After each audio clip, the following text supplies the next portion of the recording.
Salve, camaradas, tudo bem? O tema do vídeo de hoje é: Eduardo Moreira revela a verdade sobre o governo Lula e os bancos.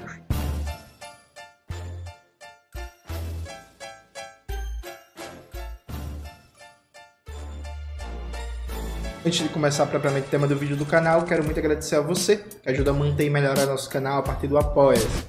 Seu apoio é fundamental para a gente continuar o nosso trabalho.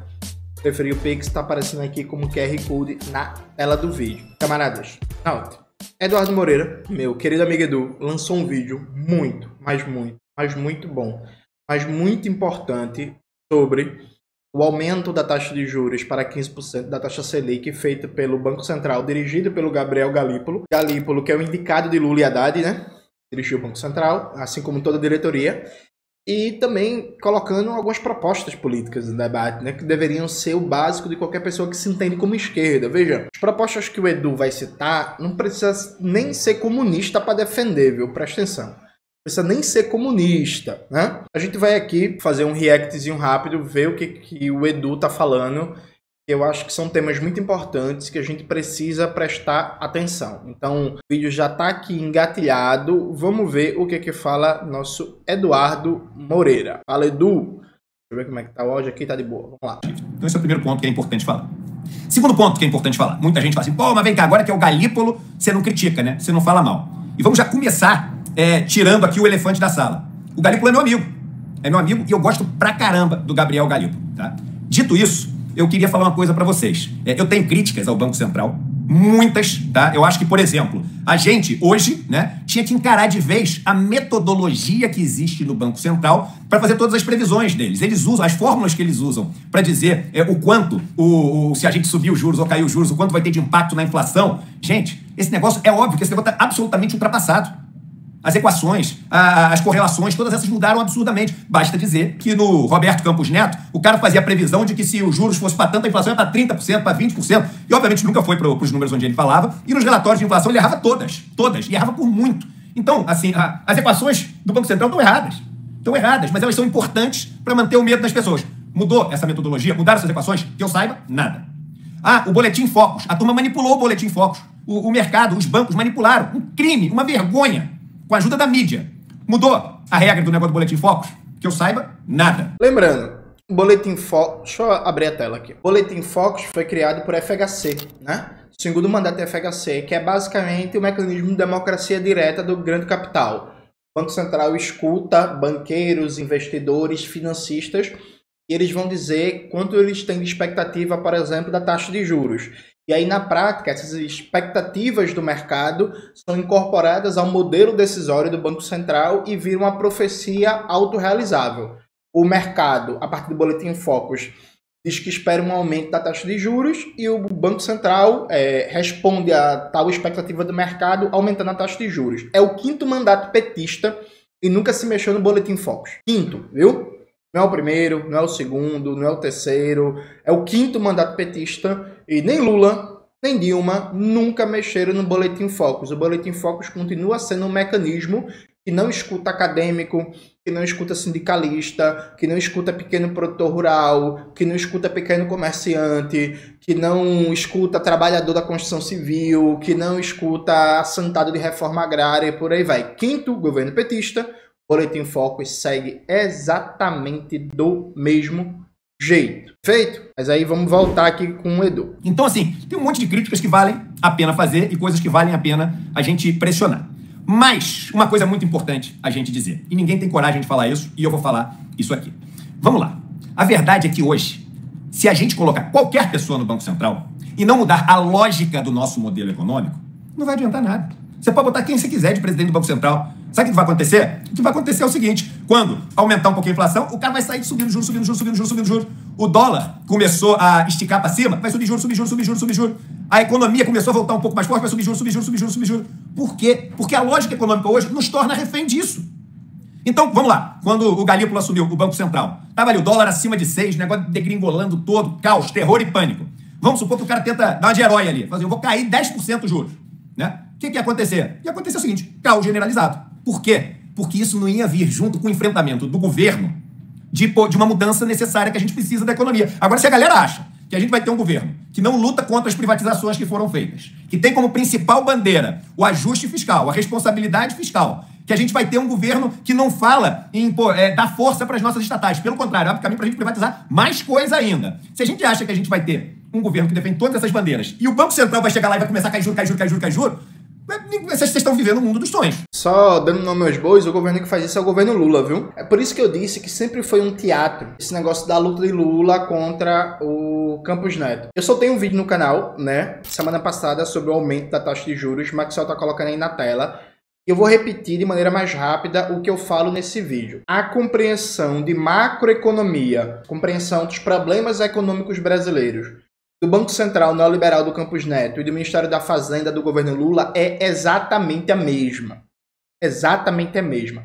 Se a compreensão é a mesma, a lógica de gestão desse modelo econômico vai ser a mesma, a despeito de palavras diferentes. Veja, preste muita atenção. Deixa eu até abrir a tela. Em política, é importante definir belas palavras do que é central. Deixa eu dar só um exemplo bem básico para vocês. Se qualquer liderança política, qualquer acadêmico, se o acadêmico chega e diz assim, é importante equilibrar as contas públicas no Brasil e cortar gastos, e ele só está falando do gasto primário, já expliquei isso várias vezes aqui no canal, gasto primário é o gasto do Estado que vai para saúde, educação, cultura, lazer, ciência e tecnologia, meio ambiente, pagamento de previdência social, Bolsa Família, BPC, etc, etc. Se ele falar, não, tem que fazer equilíbrio fiscal e ajuste das contas públicas, ele está só falando do gasto primário e ele não considera o gasto público, que é o gasto financeiro do Estado, que é fundamentalmente o gasto com juros e serviços da dívida pública, que está em R$1 trilhão nos últimos 12 meses, não importa se esse economista ou se essa liderança política diz que é a favor dos pobres, da classe trabalhadora, que quer gerar emprego, oportunidade, combater a fome, não importa. Não importa. Na prática, ele defende este modelo econômico neoliberal do capitalismo independente brasileiro, entendeu? Então, eu sou a favor da fome. Opa, eu sou contra a fome. Então, eles são diferentes? Depende. Pergunte a ele o que é que ele acha do Banco Central Independente. Pergunte a ele o que é que ele acha desse debate sobre equilíbrio das contas públicas. Pergunte a ele o que é que ele acha sobre a taxa de juros do Banco Central. Pergunte a ele o que é que ele acha sobre a manutenção das privatizações da era Temer e Bolsonaro. Pergunte a ele o que é que ele acha sobre a conta aberta de capitais no Brasil, sabe? Então, assim, dizer que é contra a fome, que é contra desemprego, que é contra a pobreza, que é contra a miséria, que é contra a exploração, que defende soberania nacional, gente, até papagaio fala, viu? Papagaio, se você treinar bem ele pode virar progressista, falando de amor, falando de mais livro, menos arma e não sei o que. É isso. Não é aí que está a questão central. A questão central é, no debate sobre política econômica e mais profundamente sobre economia política, qual é a posição? É aqui que a coruja dorme. Veja, eu falo que o Haddad e o Lula são neoliberais, a galera fala assim que não. Mas os caras toda semana repetem discurso neoliberal. Então, assim, o discurso é neoliberal, a prática política é neoliberal, mas não é neoliberal. Aí, como diria o velho Brizola, né? Então tem rabo de jacaré, cara de jacaré, focinho de jacaré, cheiro de jacaré, mas não é jacaré. Né? Enfim, vamos lá. Por isso que eu acho que a gente tem que começar a falar as coisas assim que ninguém tem coragem de falar na esquerda. Então, por exemplo, eu, Eduardo, e tá aqui o relatório, eu vou botar para vocês aqui do lado da tela. Eu, Eduardo, acredito que a gente tinha que lutar por um sistema financeiro que não estivesse na mão da iniciativa privada. É isso mesmo. O mercado financeiro, ele tinha que ser estatizado. Eduardo, aí você enlouqueceu. Deixa eu te contar uma coisa. Sabe quanto existe de investimento das pessoas depositado nos bancos? Tá aqui o número. 7,3 trilhões de reais. 7,3 trilhões de reais. Você sabe quem decide para onde vão esses 7,3 trilhões de reais? Os bancos. Os bancos. Se a gente tivesse um sistema financeiro que fosse do Estado, ao invés de ser desses 4 bancos que são donos desse dinheiro, da escolha de para onde vai esse dinheiro, você teria 7,3 trilhões de reais para direcionar para onde você quer. Agora, você acha que os principais bancos direcionam isso para a agricultura familiar ou para o fazendeiro amigo? Você acha que esses bancos cobram uma taxa de emprestar, ali uma taxa de empréstimo maior para os amigos donos das construtoras, das grandes fazendas, ou do cara que é trabalhador, do cara que está ferrado? Gente, por que a China é tão poderosa? São muitos fatores. Mas um dos fatores é o seguinte: todo o sistema financeiro ali está na mão do Estado. Então, ele tem, além do orçamento que você tem, orçamento público, não sei o quê, você tem um orçamento monstruoso, que é do dinheiro das pessoas, para você canalizar para onde você quer. No Brasil, a gente fica brigando para ter 2 bilhões para cá, 5 bilhões para lá, 10 bilhões para cá, e tem 7,3 trilhões com T de tatu, entendeu? Trilhões de reais que os bancos decidem para onde vão. Vocês acham que esses caras têm pouco ou muito mais poder que um governo? Tem muito mais poder. Escolhe, faz o que quiser. Agora, veja, alguém pode dizer assim, que eu já conheço, mas Jones, isso é sonho, porque não dá para estatizar o sistema bancário e por aí vai. Veja, hoje, tô gravando esse vídeo dia 24. Hoje, dia 24/6, dá para estatizar o sistema bancário? Não. A gente tem correlação de forças para isso? Não. Mas veja, essa correlação de forças está sendo construída? Não. E aí, exemplo básico. A gente tem ainda bancos públicos muito importantes, como a Caixa Econômica e o Banco do Brasil. A Caixa Econômica e o Banco do Brasil funcionam na prática, mostrando para a população, a classe trabalhadora, a diferença em um banco público de um banco privado. O Banco do Brasil, por exemplo, ele pratica um spread bancário, taxas significativamente mais baixas se comparado com o Itaú, com o Bradesco, com o Santander. O povo percebe a diferença na sua vida, no seu consumo, no seu comércio, na sua atividade econômica, de um banco público para um banco privado. O financiamento para comprar uma casa própria, para comprar um carro, para fazer uma reforma na casa, para investir na educação do filho, para pegar capital de giro para o seu negócio, para pegar crédito para abrir um negócio do Banco do Brasil é significativamente mais barato do que dos bancos privados? Não. Então, assim, na prática, a gente tem os bancos públicos, a Caixa e o Banco do Brasil, no âmbito do cartel bancário, em que 5 bancos controlam 80% do mercado bancário no Brasil, e a política da Caixa e do Banco do Brasil, no 5º governo petista, é operar como se fossem bancos privados, visando lucro acima de tudo e praticando, inclusive, uma política de massacre e de assédio moral contra os bancários e bancárias. Porque, assim, a lógica de metas abusivas do Banco do Brasil, por exemplo, difere muito pouco da lógica de metas abusivas que vigora no Itaú, no Santander, no Bradesco e por aí vai.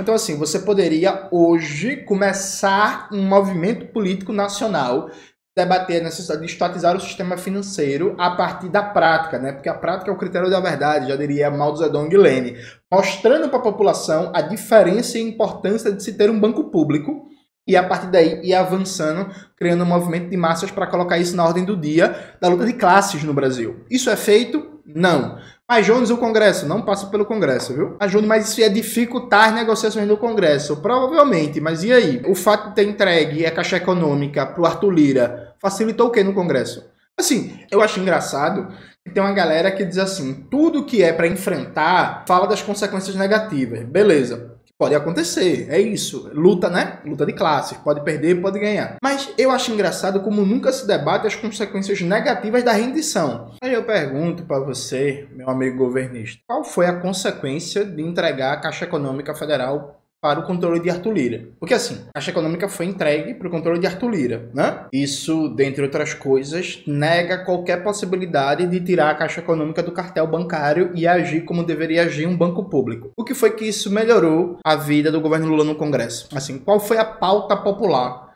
Qual foi a medida de esquerda que foi aprovada porque a Caixa Econômica foi entregue ao Arthur Lira? Sabe? Esse debate nunca é feito, né? Vocês já repararam? Então, assim, é uma lógica permanente de justificar rendição, de justificar covardia, de justificar entregar princípios, entregar programa, praticar estelionato eleitoral e nunca se debate as consequências negativas dessa rendição, dessa negociata permanente com os representantes da burguesia e das oligarquias brasileiras. Mas vamos lá continuar com o Edu. Ninguém tem coragem de falar isso. Pô, o Eduardo é comunista. O Eduardo quer fazer... estatizar os bancos. Esse Eduardo é maluco. Sou maluco, então. Então sou maluco. Outra coisa que eu acho importante a gente falar. Pô, a gente se colocou numa armadilha onde a gente tem que viver dentro dessa inflação de 3%, senão o mundo vai acabar. Aí o que acontece? Isso é a garantia para o rico ganhar 15% nos juros e ter 3% de inflação. Isso é a garantia. Agora, pro pobre, ele não consegue aplicar o dinheiro dele a 15% de juros. Ele tá pegando dinheiro emprestado a 15%, a 30%, a 50%, a 1000%. Tem 1000% de taxa de juros no Brasil.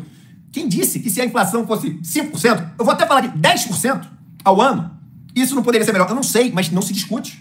Outra coisa, a gente tem aqui no Brasil o seguinte, superávit primário como, assim, um dogma.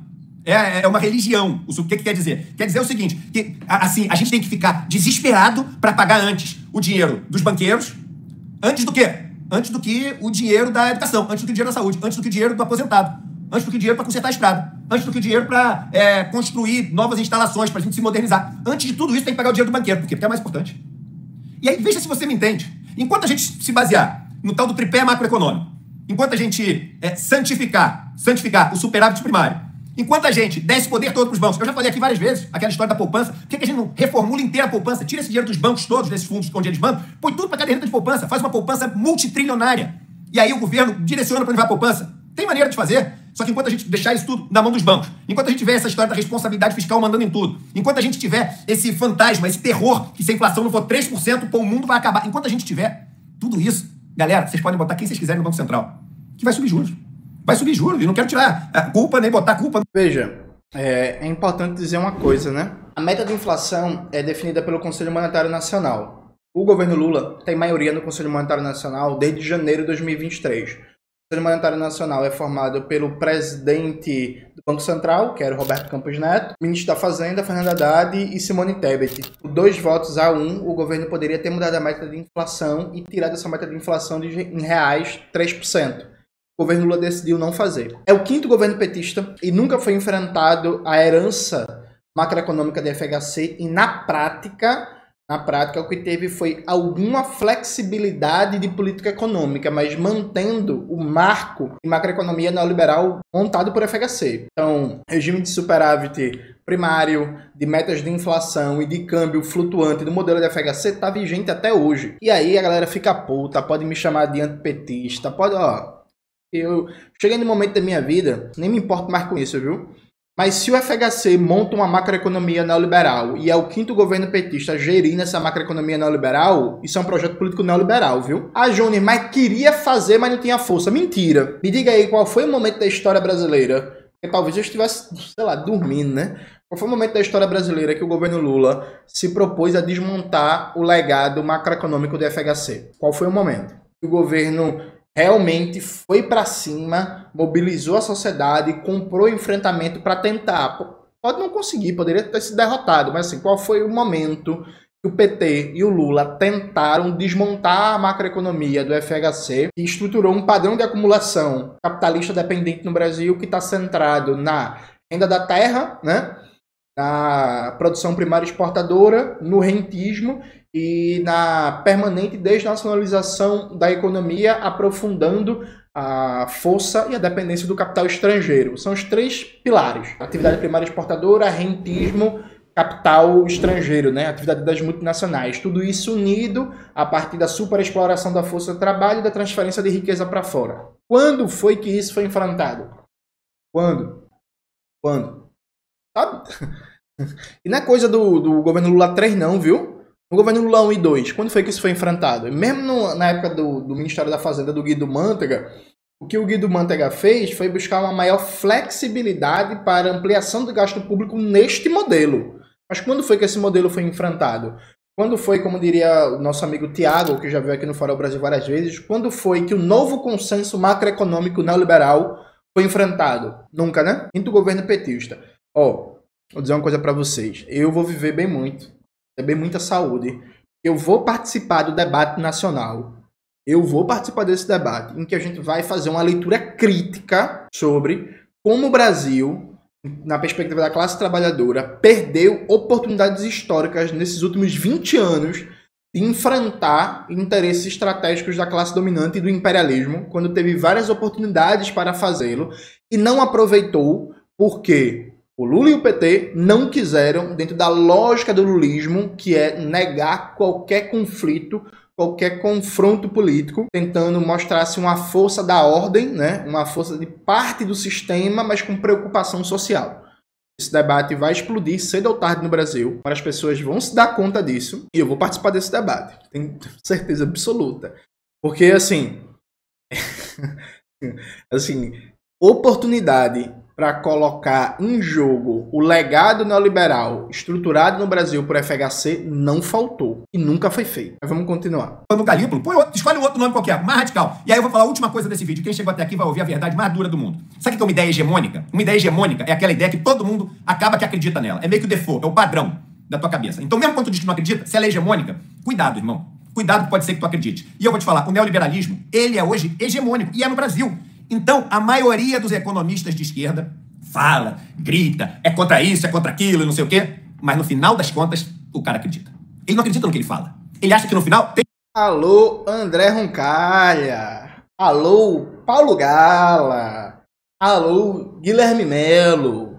Alô, Esther Dweck. Alô, todos os economistas que passaram os últimos 7 anos criticando teto de gastos e agora defendem teto de gastos. Inclusive os economistas que ano passado defenderam atacar o BPC para jogar pessoas idosas e com deficiência na fome, né? André Roncalha, Paulo Gala. Coloca a foto dos dois aí, viu, Maxwell? Defenderam. Vocês lembram disso?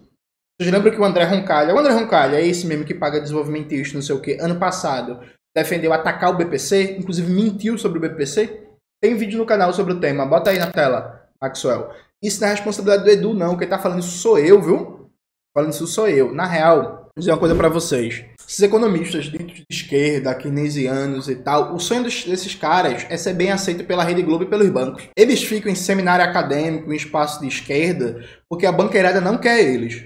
A primeira oportunidade que eles têm de cair nas graças da banqueirada é impressionante. Eles vão lá e beijam a cruz e entram nas graças da Faria Lima, dos banqueiros, aí desfilam elegantes pela Globo News, pelos salões do FMI, pelos fóruns dos bancos, Brasil, Conference, Harvard e por aí vai. Aí eles estão realizados, viu? Presta atenção. Cuidado, viu? Ser economista de esquerda, ele pode ser seu economista de esquerda só porque o Bradesco não abraçou ele ainda. No dia que o Bradesco abraçar, ele abandona você. Tem que subir juros mesmo. Ele acha que no final o negócio tá arriscado. Ele acha que no final não vale a pena enfrentar. Ele chega na reunião e fala assim, pô, mas eu tô preocupado com as contas públicas. Eu tô não sei o quê. E não quer dizer que não tem que estar preocupado com as contas públicas. Não quer dizer que não tem que ter uma boa gestão. Quer dizer o seguinte, que se não mudar o modelo, o Banco Central vai responder igual. Ou a outra opção é o seguinte, botar um maluco no Banco Central, que o governo não vai mudar nada, a lógica econômica não vai mudar nada, e o governo vai falar o seguinte, o Banco Central vai falar, cai o juro para 5%. Aí vocês vão ver caos. Só que caos sem o lado bom. Porque é o seguinte, quando a gente resolver mudar a lógica econômica, vai dar uma paura. Vai dar um pouco de caos. Porque vai dar enfrentamento, vai dar conflito. Vocês acham que a galera da Faria Lima vai querer largar o osso sem enfrentamento? Vocês acham que a galera da Faria Lima vai querer deixar de ganhar essa fortuna, dobrar o dinheiro em 5 anos, sem enfrentamento? E assim, não cai nessa historinha da Faria Lima, que é o seguinte, nossa, nós também não gostamos de juros altos, porque atrapalha os nossos negócios. Se você for ver o return on equity, né, que é o retorno sobre o patrimônio dos bancos, é tudo abaixo de 15%, que é altíssimo, né, que é altíssimo. Tu acha que o cara prefere confusão, burocracia, risco, imposto, pra ganhar um dinheiro que ele ganha sem fazer nada? Se tu acredita nesse papinho do cara da Faria Lima, tu tá vivendo em outro planeta. Em outro planeta. É claro que o cara prefere o 15% sem ter que fazer nada. Então grava isso na cabeça. A gente pode botar a culpa inteira em quem sentar na cadeira do Banco Central, que tem que cobrar. Comecei fazendo críticas a coisas que eu acho que o Banco Central tinha que se mover para fazer, que não fez ainda. Mas a gente pode botar toda essa culpa. Se a gente se mantiver nessa lógica neoliberal que a gente vive hoje, não vamos nos enganar. A lógica econômica, não só desse governo, a lógica econômica que prevalece sobre a qual a gente vive, é uma lógica... Não só desse governo, mas também desse governo, né? É o modelo econômico neoliberal gerido por Lula 1, Lula 2, Dilma 1, Dilma 2, Temer, Bolsonaro, Lula 3. Né? É isto. Até agora, um presidente com seu respectivo campo político se propôs a enfrentar a arquitetura institucional e a dinâmica estrutural neoliberal no Brasil. Todos eles se proporam a gerir. Há uma grande disputa para gerir o modelo. A galera ficou chocada quando eu soltei um vídeo sobre a briga lá do Nicolas Ferreira com Haddad. Bota aí na tela, Maxwell, por favor. Eu disse que a disputa do Nicolas e do Haddad é para ver quem faz a gestão do sistema. Eles não têm oposição estrutural. E aí, gente, você pode ficar chocado, mas é isso. Do ponto de vista da macroeconomia, da política econômica e da economia política, o Nicolas e o Haddad mais concordam que discordam. Tá ligado? Eles se acotovelam aqui, ó, para gerir o modelo, ver quem vai gerir. Aí é um modelo com mais fascismo e um modelo com menos fascismo e mais liberalismo progressista. Mas assim, do ponto de vista de marco estrutural, da produção e distribuição da riqueza socialmente produzida, a dinâmica é fundamentalmente a mesma. Mas vamos lá, continuar. Econômica de mercado, de direita. Nem social-democrata não é social-democrata. É de direita. Enquanto não mudar essa lógica, a gente só vai ficar reclamando que o juro está subindo e ele vai continuar subindo e a gente cada hora vai arranjar uma pessoa para ficar brava. Tem que ficar brava com a lógica econômica e tem que ter coragem para enfrentar ela. E aí, quem vai ter coragem? Sonho da maioria dos economistas de esquerda é ser elogiado pela Faria Lima. Pronto, falei. Agora que vem os xingamentos, mas é a verdade. Fantástico do Edu, e eu acho que isso resume bem. Eu sei que vai ser difícil pra muita gente aceitar isso, né? Vai ser difícil pra muita gente aceitar isso, mas essa é a verdade sobre Lula, os bancos e a taxa de juros. A verdade é que mais uma subida da taxa de juros se dá dentro de uma lógica estrutural de funcionamento do neoliberalismo no Brasil, em que a manutenção da taxa Selic sempre alta é parte fundamental do modelo de acumulação capitalista que tem o rentismo como uma de suas pernas, né? E o governo Lula, e o Gabriel Galípolo, e o Haddad, tal qual o Paulo Guedes, tal qual o Bolsonaro, tal qual o Campos Neto, com algumas diferenças importantes, especialmente do ponto de vista político. O Bolsonaro é fascista, o Lula não é. O Paulo Guedes é fascista, o Haddad não é. O Bolsonaro é golpista, o Lula não é. Tem diferenças, sim. Mas do ponto de vista da economia política, do ponto de vista da produção e distribuição da riqueza, o Lula e o Bolsonaro, o Paulo Guedes e o Haddad estão aí para gerir o mesmo modelo, tal como fica claro agora quando você compara a presidência do Banco Central do Campos Neto e do Gabriel Galípolo. Eles estão ali para gerir o mesmo modelo, a mesma lógica e a mesma dinâmica, e da perspectiva desse tal do progressismo, eles nunca, absolutamente nunca, tiveram compromisso com enfrentar esse modelo. Preciso que você saiba disso. Você assuma essa verdade, é dura, eu sei. Principalmente para você que gosta do Lula, que já tirou foto com o Lula, que chorou com o Lula e não sei o que, eu sei. Mas é isso.